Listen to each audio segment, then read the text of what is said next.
Hi everyone, Teddy from TeddyBaldassarre.com.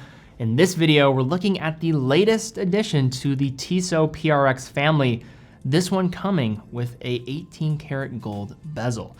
So in this video and on this channel, we cover watches available for purchase on our website, TeddyBaldassarre.com, as a full authorized dealer. So in this video, deep dive on this new PRX, final points of consideration at the end. Also throughout this video, if you're interested to learn more about this watch, a link in the description will be down below to the product page where you can learn more, purchase the watch, and book a time with one of our dedicated watch specialists as well. But guys, let's jump into the video, take a closer look at this watch. Early in 2021, Tissot released the PRX collection. The first models were powered by quartz movements, and then shortly thereafter, they released the Powermatic versions. In 2021, the PRX was proven to be one of the best releases of the year and has brought a lot of attention back to the brand. And at the end of 2021, they kind of just softly released a new model within the PRX collection that is actually the least subtle of all the models yet, with a two-tone steel and rose gold model, and that's, yes, real gold, that features a striking fluted style bezel. And today we're going to take a closer look. So beginning with the case size here, this is rather conventional. If you've seen any of my other reviews of the PRX, this has remained unchanged. It measures at 40 millimeters in diameter with a 44.1 millimeter with that lug-to-lug dimension and a case height of 10.9 millimeters. Now to speak to how this one is going to actually wear on the wrist. Now 40 millimeters I find is actually pretty true to the overall dimension across because of how this case is structured. The dial appears smaller when strapped on. But now that 44 millimeter lug to lug, that is the one area that's not fully telling the whole story here.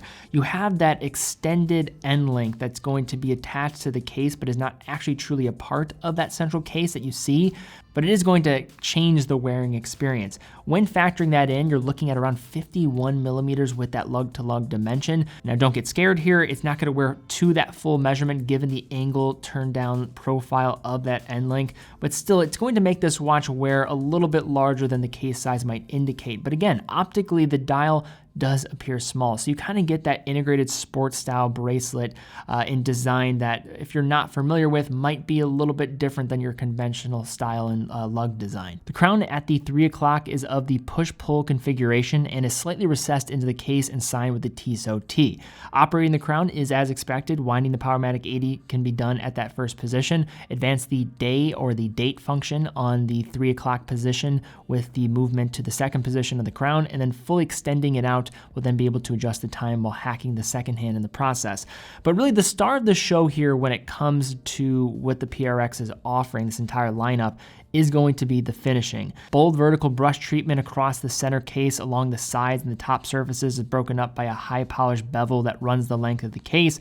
This style of finishing is carried on throughout the bracelet with faceted and polished surfaces between the links, demonstrating Tissot's attention to detail. This bracelet also dramatically tapers down from 25 millimeters at that integrated end length down to 17.5 millimeters where the bracelet is terminated with a butterfly clasp with a double button release system. This is a pin adjusted bracelet, so keep that in mind. It does come with a pair of half links, and while the bracelet is designed to take on this popular integrated style look, the bracelet is actually removable, although there are limitations on what is available for this piece at this time. Now all these points about the case are the same for as they were with the other models, but one thing that is different is the most distinguishable difference between this model and the other variants. And can you tell what it is? It's that 18 karat rose gold fluted bezel. The result of upgrading the bezel here is a look reminiscent of the Rolex Datejust Oyster Quartz and jumping the price from $650 to $1,850. Now, while the bezel certainly elevates the overall design and makes the watch perhaps even more appealing to some people, the new retail price is going to be the biggest hurdle here without question. However, if we do take a step back and look at this piece a bit more than the sum of its parts, this version of the PRX is very sharp in its presentation. Fitted to the bezel is a flat sapphire crystal treated with an anti-reflective coating for a clear view of the radiant chocolate brown dial below. While this dial doesn't feature the same type of waffle texture as the all-steel mechanical variants, the applied sunburst effect is a bit more elegant and I think pairs well with the rose gold elements of that bezel. Along the perimeter of the dial, we have a minute track with white print where the PVD gold stick markers denote the hours. To the outside of each marker, there is a small lume plot, which is bolder than the other printed elements around it. Unfortunately, these plots were underwhelming in their low light legibility, casting only a faint glow even after being charged up with a UV light. However, the baton style hour and minute hands, which are also PVD coated rather than solid gold, feature thin segments of superluminova which do glow with much more intensity and are reliably legible in the dark. At the 3 o'clock, we have a bordered and faceted date window where the contrasting white wheel is large enough to read without the help of magnification. Dial text is kept to a relative minimum with the Tissot logo applied in the matching rose gold under the 12 o'clock marker and the PRX and Powermatic reference above the 6. So with this brown and rose gold combination, you have more elegance in its aesthetic that leans more formal than the sportier blue, black, and white waffle dial options. Turning the PRX over, we have an exhibition case back revealing the Powermatic 80.111 movement, an automatic movement that is going to be based off the ETA C07, or in other terms, the ETA 2824 as that central base. Now this movement is featured in many Tissot watches, including the original PRXs, the Powermatic 80 versions, I should say.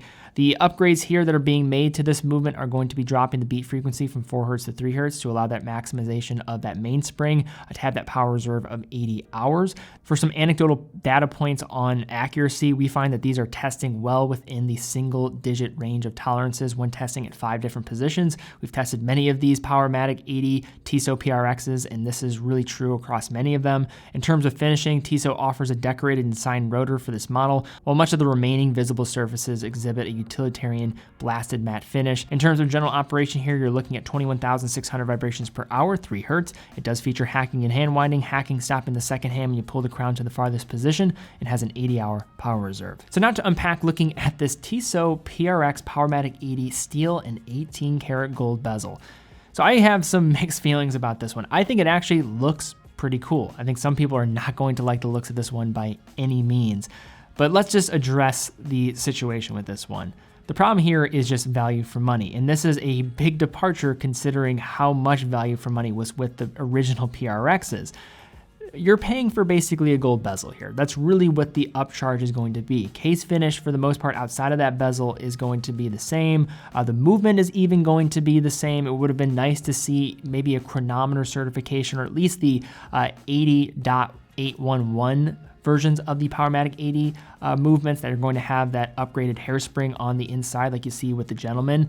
But this to me just doesn't feel like it's hitting on the values that were being presented with the PRX Powermatic 80. I get that there probably is going to be a market for this, because if you want that two-tone look, you want some more flash, which I think was part of the draw to the Powermatic 80 PRX, you might have something here that wasn't really being scratched with the original versions. But I think the main point here is, for the price difference, really the difference is that gold that's being featured on that bezel. That's pretty much all you're getting here. Even the hands and any other golden accents on the dial are going to be with PVD coating rather than true gold. So not even getting a lot of gold for that money. So in terms of who this one is going for, I think it's for that individual that just wants that extra flair to say they have a gold watch. They like the dial tone and being more brown, more laid back in its approach, maybe having some elegance in the process and really being more on the nose when it comes to the oyster quartz. But is that enough for the $1,000 upcharge for this watch? I'll let you guys in the YouTube comments decide. All right, guys, well, thank you again so much for watching. If you did enjoy this video, please give it a thumbs up, subscribe, and hit the bell icon. That really does help out the channel, so would appreciate that. Also, if you're in the market for this Tissot PRX, definitely check it out. It's on TeddyBaldassarre.com. We're a full authorized dealer of Tissot and 30 other brands, quick and fast fulfillment, dedicated customer support, and a full factory warranty for all the products that we offer. But guys, thank you guys so much for watching. Be well, and I will see you all very soon.